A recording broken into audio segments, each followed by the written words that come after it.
have unfortunately, not only in post-communist, especially in the South, Eastern Europe, but even in the countries we all naively associated with extreme tolerance and so on, Scandinavian countries, the rise of new anti-immigrant nationalism.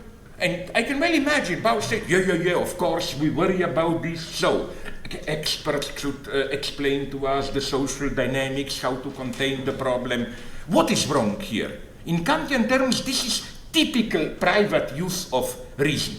What the public use of reason does, and I will say something very common that you repeated long ago, that the one with whom we disagree, another progressive bourgeois, Gilles Deleuze, but also formulated, thinking is not solving problems. Thinking is first and above all restating, reformulating problems. Like the first task of an intellectual today, let us say racism, or let us say the struggle of liberal freedom against fundamentalism, is not to accept this simply as a problem, but it is to think, is this the right approach to the problem? What it often, as a rule, the very way we perceive a problem is part of the problem. This dimension is disappearing. Something is happening, and I have here a hypothesis, till 1980s, the fall of communism, the hegemonic form of bourgeois ideology was legal educational. No? We were free citizens, and this was usually even contrasted with the private sphere of profit making and so on. In contrast to this, like you do your business, whatever, private lives, but you shouldn't be only that. You should also be a universal citizen, engaged in public debate and so on. And you are educated to do that in the elementary school. There is nothing dishonorable in this. Like in school, you are taught égalité, liberté, fraternité, and so on and so on.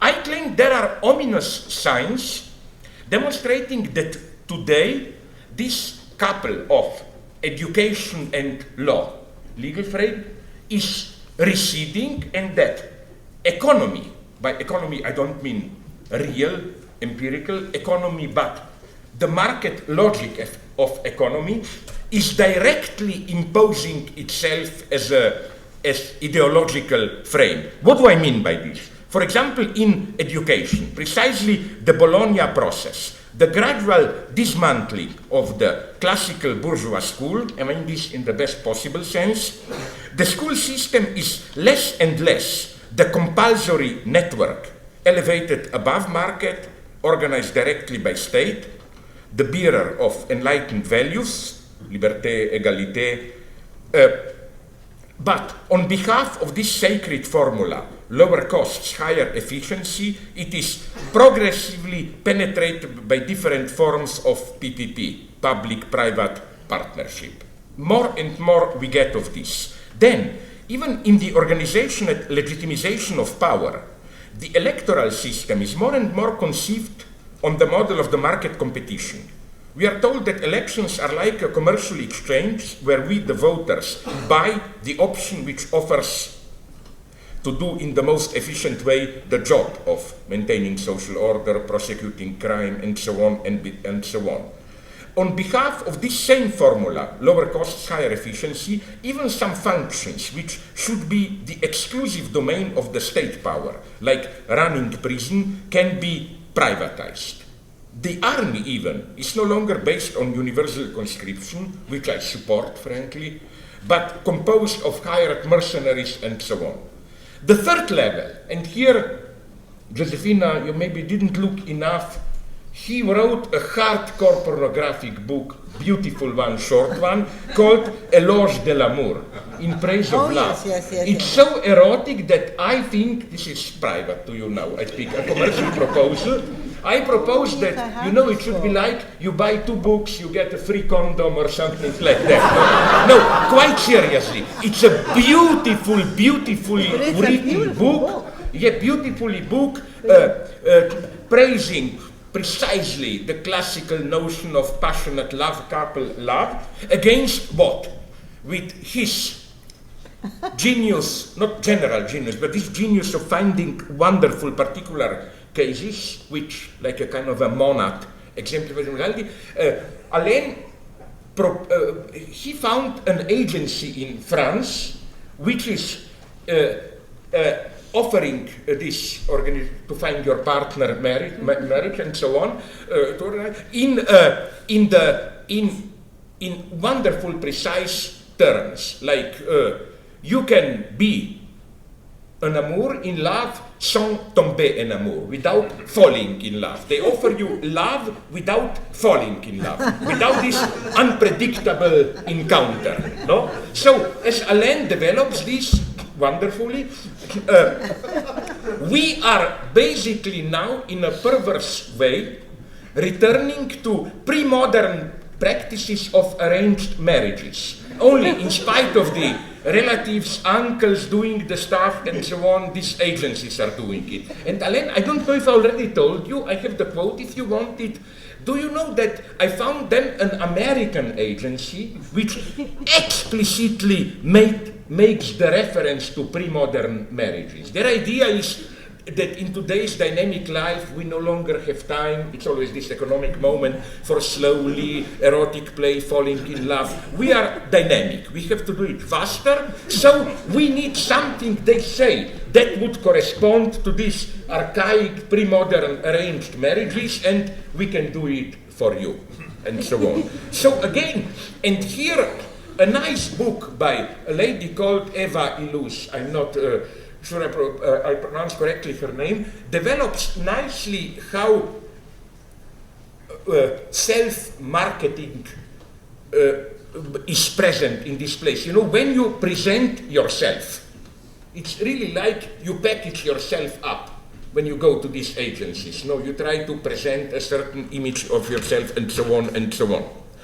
So, and it's quite logically that since in the classical bourgeois space, economy is considered as non-ideological. Ideology is state, patriotism, whatever, maybe religion, but economy is egotism, non-ideological. No wonder then that this economy as ideology presents itself as post-ideology, ideology as non-ideological. But what you should be aware always here is that with all the praised efficiency of capitalism, and I don't make fun of capitalism, I mean here, it has its achievements, but nonetheless that, you know, what is offered us as this market economic ideology has more or less nothing to do with real economy. Let me show you something which is not at the level of big revolution, but just a modest, concrete example of how the economy is ideology. What we hear again and again, when you want to keep healthcare and so on, these universal things, or egalitarian system, relatively. No? We are again and again told this is counterproductive, you lose competitiveness, and so on and so on. Well, let's avoid any dialectical Pascalian bullshit and proceed here as total British empiricists.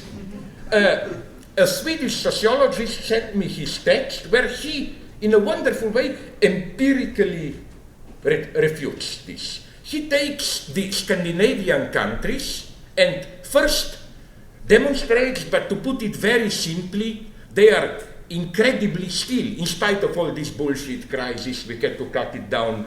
Basically, they still have the welfare state. And inequality is much lesser. Like when I was in Norway, I was told that, for example, in a typical company, private even, not state, the gap between ordinary lowest cleaning lady, worker, whatever, and the top manager is 1 to 4, something like that. People simply accept it. But now comes the beautiful surprise. If you look at all those, no communist propaganda, all those Wall Street, whatever, you know, they established, every year they give lists of competitiveness. They are at the top. Sweden is after Singapore and Hong Kong number 3 and so on. This is a wonderful example of how, you know, maybe this can give us a little bit of compromise hope that, you know, even within the capital